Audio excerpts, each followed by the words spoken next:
Kara, welcome. I'm so excited to have this powerful conversation with you today. I'm really excited to hang out because we get to hang out in my living room. I know, right? I know. Kara has a podcast and I decided to come over and film this podcast here in her living room. So it makes it more personal, right? Doesn't it? It really is a treat. Usually I have to leave my house to do PR and now I don't. I'm just going to have everyone come to me from now on. Exactly. And we get to catch up. We worked together so many years ago in the corporate world and reconnected right around the time of my book launch. And I came across your podcast first. I'm going to be totally honest in saying that I actually put Be a Guest on your Powerful Ladies podcast on my book to do. I love that. Because I was making a list of what did I want to do with the book and how did I want to be seen. Yeah. So it was definitely something I wanted to do. And instead, here I am sitting here with you, interviewing you for my own podcast, which funny how some things work out. What inspired the creation of your podcast and why did you name it Powerful Ladies? Oh, great question. So in 2016, I had started Powerful Ladies because I had moved to California from Germany and I was missing all of my girlfriends that were there. I met women from all around the world and it was so great to be in an environment where we were able to be silly or professional or like all the things and really respect each other and be supportive in a way that I hadn't experienced before. And I missed that. Like where we met in action sports, there were a lot of women there, but there were also a lot of guys and the vibe was very different. And we all lived all over the place. So it was actually really hard to hang out with anyone that you did like from work because it might take us an hour just to get between each other's houses. So it was a very male dominated space and time for me. And missing that, I was like, how can we hang out when we're all around the world? And what do busy women want? We want to make a difference and have fun and be more social. Mm-hmm. So we started the Powerful Ladies One Day of Giving event where women would host an event around the world and bring their community together, and all the proceeds we donate to womenforwomen.org collectively so we could actually make a bigger impact. And it allowed us at least to know that we were doing something at the same time, even if we weren't together. Mm-hmm. And when I would call women to participate and be a host, they'd say, I'm not powerful. And I went, I already appointed you, like you're powerful. And it made me realize that there was so much more that we could be doing under the Powerful Ladies banner. And I also realized that women needed to see what powerful actually looks like. And I'm such a big believer in carving your own path and doing things in a way that works for you, that I'm like, okay, well, I'm just gonna start sharing the stories of women who are up to really awesome, cool things that are doing it their way. Doesn't mean it's easy or glamorous. But I want to start showing the world what it means to be powerful, and that's how the podcast started. I love that. It's more people need to hear about everyone doing normal things that people, we think that someone might be doing something and they feel like it's just normal. Why highlight that? But it's not normal because someone else needs to hear it to think, oh, I've been thinking about doing that, but I have this fear. Yeah. And I don't know where to start. And I think it helps expand people and make them, just like, podcasting has grown so much and I feel like it's changed my life. I mean, I used to commute again to corporate and I used to sit 2 hours each way in the car and I would listen to podcasts. And it helped my mindset so much, but also again, talking about expansion and hearing other people's stories and other points of views and really all around positivity and mindset and optimism. It inspired me towards positive thinking and ultimately changed my view on really everything. And here I am having this podcast hoping to inspire others, right? How have you and the show evolved since its creation and what impact has podcasting had on your life? Well, my favorite thing about having a podcast is that anyone that I want to be friends with, I just ask to come and be on my podcast.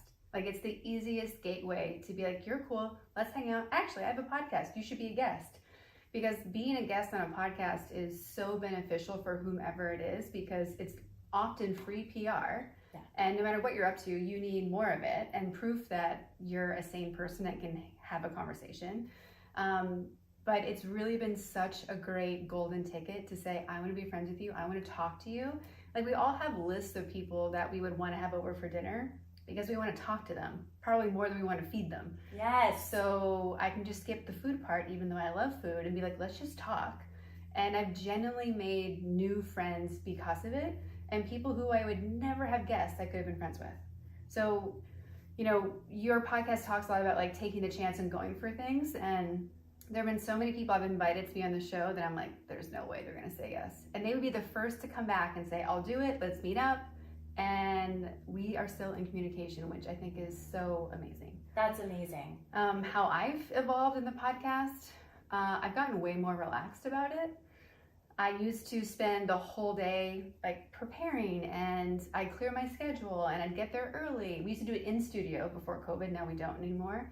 And so my whole day would be like prepping, getting in the mindset. Now, like 5 minutes before we start, I'm like getting off another call, plugging things in, and like, hi. So it gets a lot more relaxed. I also have a much bigger team supporting the podcast now than before. So slowly over time, like I just get to show up and talk and review some edits, and that's it. And I love my team for that. So Thank you, Jordan, Anna, and Amanda.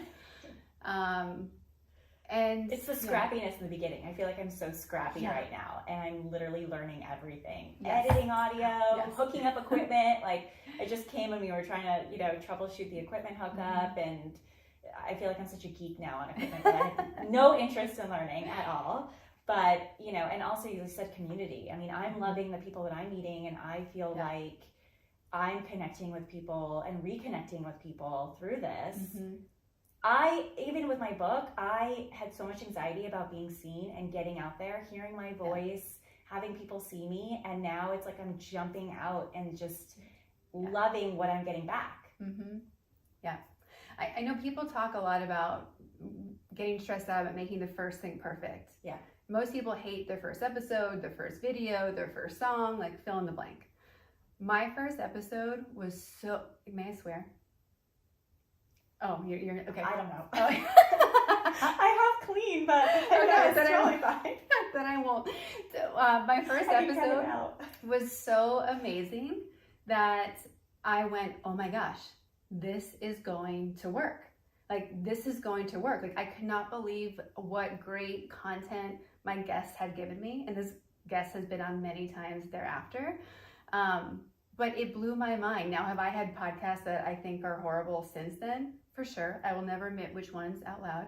But some of them just aren't as good as the other ones. But when they're good, and most of them are so good, like when I listen back to them after the fact, before they go live, I'm like, wow, this person is awesome. And like, I'm just proud of the quality of work that we've always put out.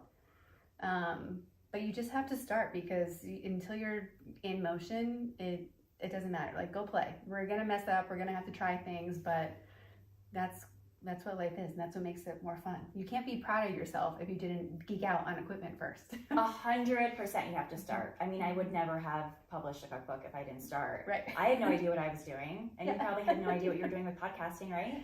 No, I mean, you do as much research as you can. Right. Like, we're Google machines at this point. YouTube, Google, like, how do we figure it out? But are we experts in any of this stuff? No. Right. No, but most people who are CEOs, most people who are really rich, most people who are known celebrities, like, they're not experts at many things, if anything. They're just doing it every day and showing up, and how do I get better, and who do I have to talk to, and how do I get another key I'm missing to unlock the bigger lock I'm going after. It's who just keeps showing up and talking to people. Right. Is usually who gets to win. Yeah, absolutely. And you're also a business coach. Yes. So which came first, your coaching business or the podcast, and did one influence the other? Well, actually, they both started at the exact same time. So I knew I wanted to go full-time into Powerful Ladies and make it a bigger thing. And I was like, well, like, that's going to take a little while, because you have to plant those seeds to get that income coming in. And I was like, well, what can I do to make money in the meantime? I didn't want to go back to corporate. I'm like, well, people keep calling me for coaching advice or business advice. I had coached nonprofits before at a different company, and I had some private business coaching clients as well on the side. I was like, well, let's just do this full time. Like, I know I can help people run their business. That's what I've done for a bajillion years at this point. And I started telling people that's what I was going to do. How can I help you? Do you have a business? What do you need? And slowly but surely, I started getting clients. And the first client to say yes when I went full time, I still work with today. And they've influenced each other because initially they were two separate businesses. And actually my LLC is called Powerful Ladies and all the other businesses are under it except one. And slowly the coaching became bigger than the podcast and bigger than Powerful Ladies. And so we've toggled back and forth between which ones are getting more forward facing, more marketing, more support. And we know that there's a gap now in the Powerful Ladies side because more people want to hang out together. That's the biggest request that guests say is like, how can I connect with other guests? And I love that. So we're currently in process of like what can do next. But some of my best commented on episodes are when I brought a client on and we talked about their business. And then it started being a marketing tool for my coaching business. Because, you know, one of them, I was able to help a client take maternity leave her first year in business. And someone called me and said, if you can do that for her, you can help me take vacation. And I was like, yes, we can totally do that. So they've been very symbiotic. And it's also been very challenging internally to separate Powerful Ladies from the coaching business. Because ultimately it's all me. Like I'm the host, so it becomes a little confusing. Mm-hmm. But I think we're doing a good job of separating it and clarifying what is what. And they're all finding their space, which is good. So had you left corporate at that point? Yes.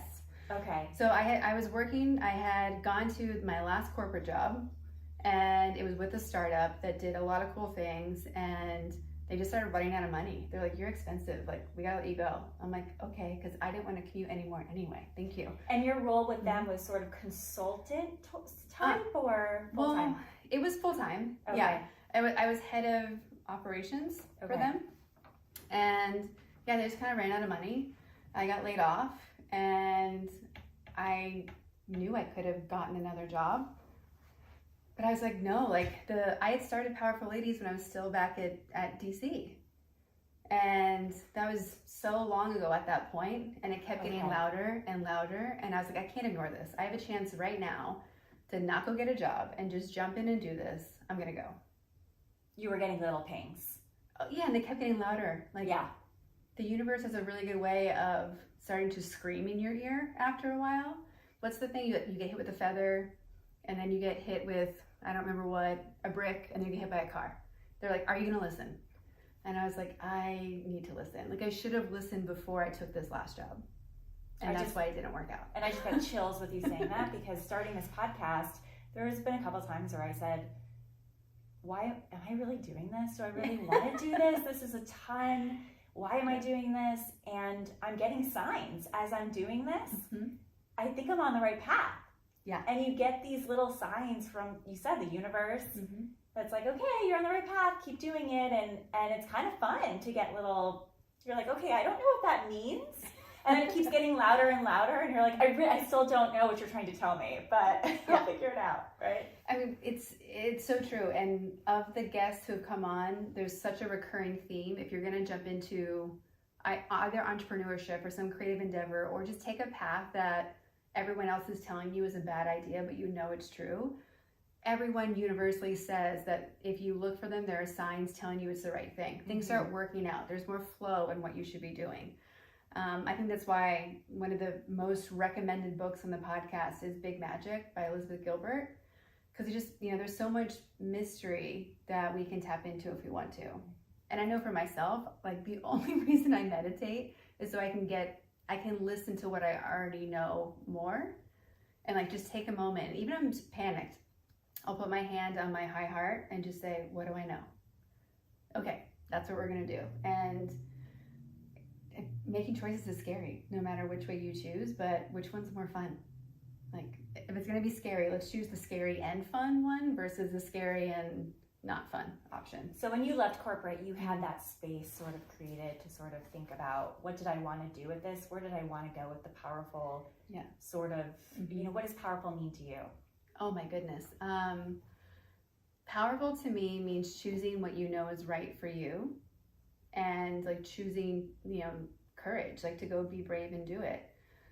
Most people in the world are not courageous. They might be, like sometimes we are, but it's really rare. But the people who are having the most fun and who are living what I call a ridiculous and extraordinary life, and that's part of my mission, those people are being courageous every day. Like for today, for example, my courage was waking up at 5 a.m. to go with my friend to go to spin class at 5:45 in the morning. I have not been to a spin class since 2008. I was like, there is no reason I should do this. None. And like, it would sound so silly, but like that was my courageous choice so far today. And then my second courageous choice was like taking photos of myself in outfits that my stylist sent for the photo shoot, where I'm like, there is nothing cute about this picture, but you have to see how this fits. And then putting it into a document that's on Google that other people are gonna look at who are on our team to help us. It's pushing your boundaries though. Every day. Yeah, it's pushing you so that you can learn more and expand more and right? And find your purpose. Well, and I often think that with both the coaching and the Powerful Ladies businesses, I'm helping people KonMari their business or life, because most of what stops us is a bunch of junk we don't want anyway. So if we want to be brave, getting to brave isn't like, okay, today I'm going to be brave. It's like, no, you're giving up all the stuff that's like fear and scared and, you know, the resistance. Like, what do you want to stop doing? Okay, let's stop doing it. Right. Like the questions are actually really simple, but sometimes the answers are really hard. Right. Okay. So you focus a lot of work that you do around coaching entrepreneurs around the possibility they can make money from doing something that they love. I think a lot of people struggle with connecting passion with making a living. What advice do you have for someone who is looking for a way to monetize their passion project? I mean, we could talk for like an 8-episode like series with on that topic. You can make money doing absolutely anything you want. And I do believe you can have it all. But what people first have to decide is, what does all mean to them specifically? Because you can't have it all when it's everything you want plus all the things you think you should have because your neighbor does or your sister does or your competitor does. That will never work. So we have to strip it back and be like, what do you really want? Why do you love this? Like, you know, cooking in your world, it's like, why cooking? Because sometimes you can love cooking as a chef. Sometimes you can love it in having a podcast about food. Sometimes you can love it about being a taste tester or making cookbooks. Like, there's so many ways to do the thing you love. And so we have to kind of find the Venn diagram of what do you love and how does it align with your skills and just what you do naturally. Most people don't think that they should get paid for what they just do. But what you just do, like if you just understand spreadsheets, or if you just give great advice, or if you just making art makes sense to you, it does not make sense to other people. Like, our common sense is not common sense to someone else. And so we don't think we can charge for just what we do every day without thinking about it. We think it has to be work. And I want my clients to make more money than they've ever made and then call me and be like, I think I'm cheating. Like, I can't believe people are paying me to just be myself. And I'm like, yes, that's exactly where you should be. But if you want to monetize a side hustle or something that you have right now, there's so many ways. So of course you need to figure out your pricing structure. And most people are not charging enough. So anyone listening, just double your prices right now, guaranteed. Like, just do it. It'll be really scary, but just try, watch what happens. But you want to think about if you're selling products, how can you sell more of them? Or how can you start bundling them? Because we have to get your average order value up. So what's the average price people pay you for a product or a service, or a group of products or a group of services? Because to earn $1 million, the easiest way to earn $1 million is to sell one thing for $1 million. It's not to sell 1 million things for $1. It takes 1 million times the work if you want to sell things for $1 and get there.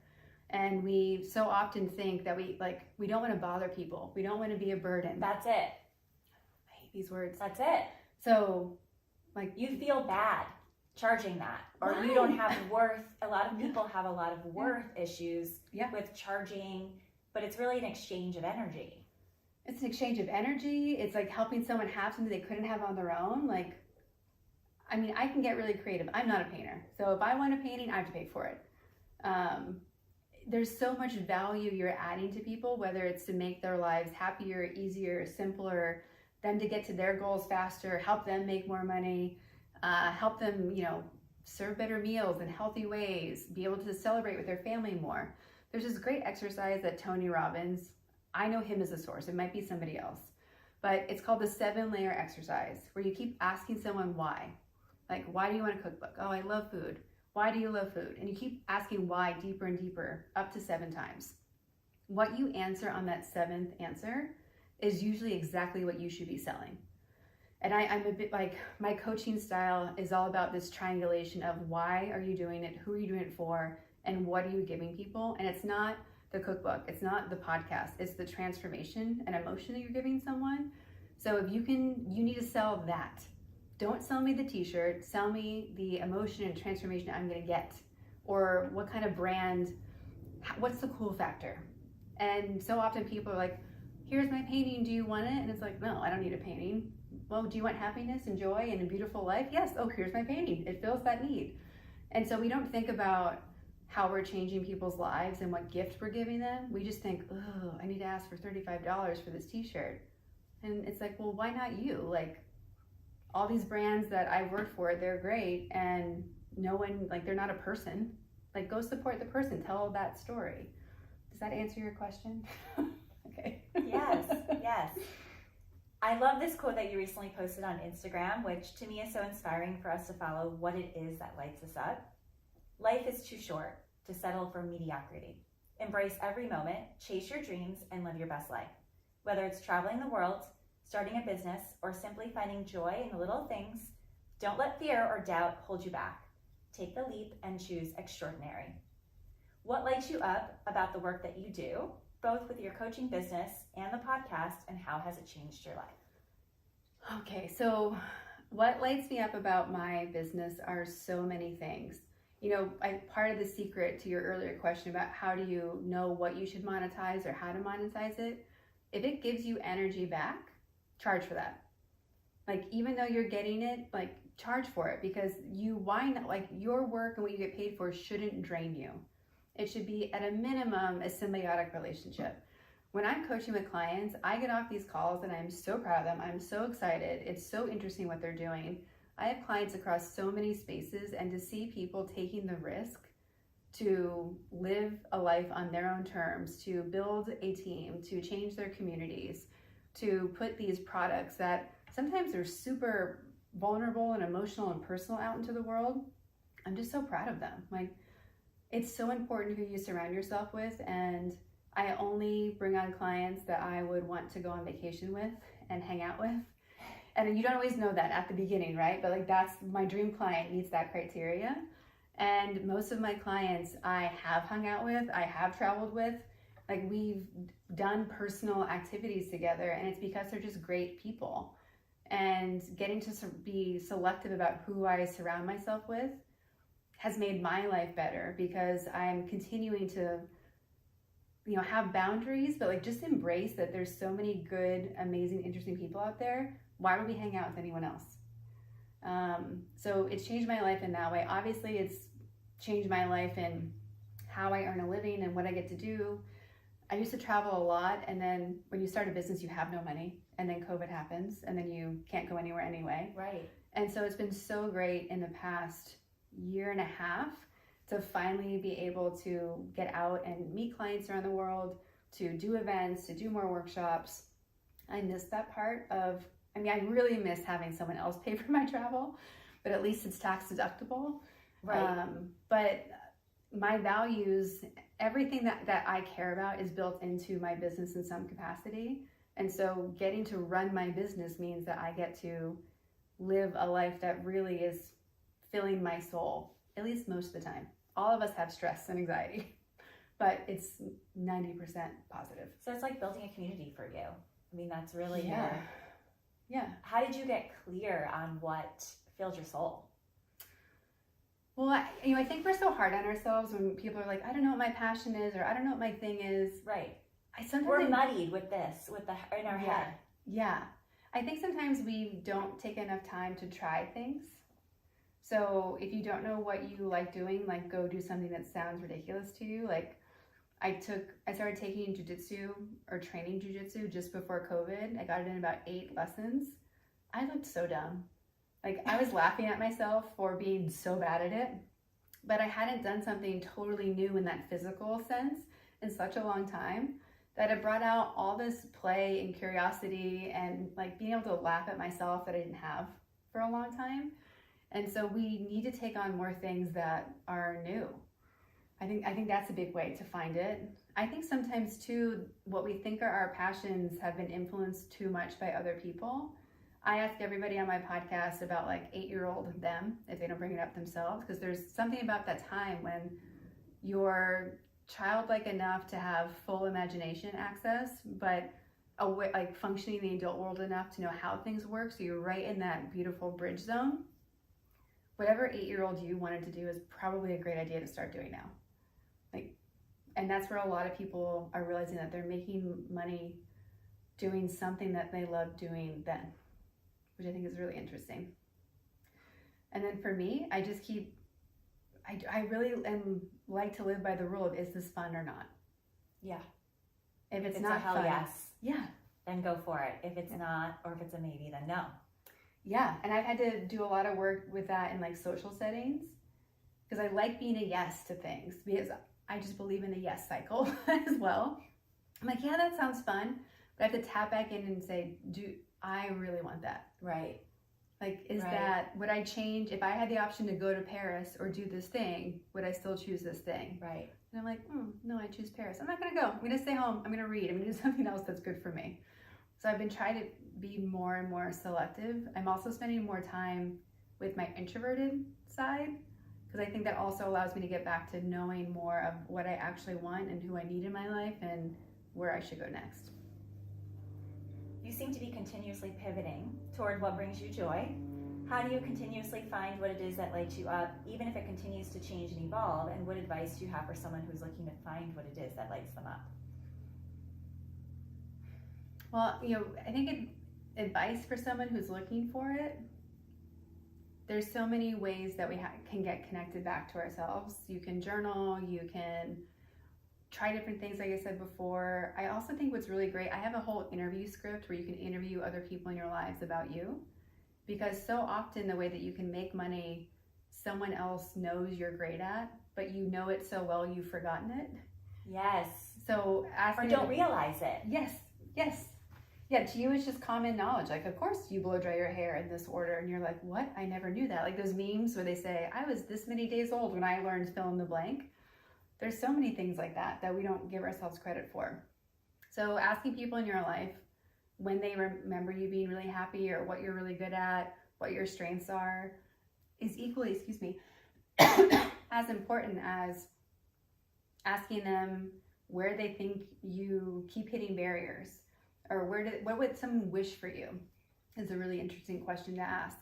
So I think that's really helpful. But we all know. And just like whenever there's like a bad breakup, or you're like, I knew this was coming.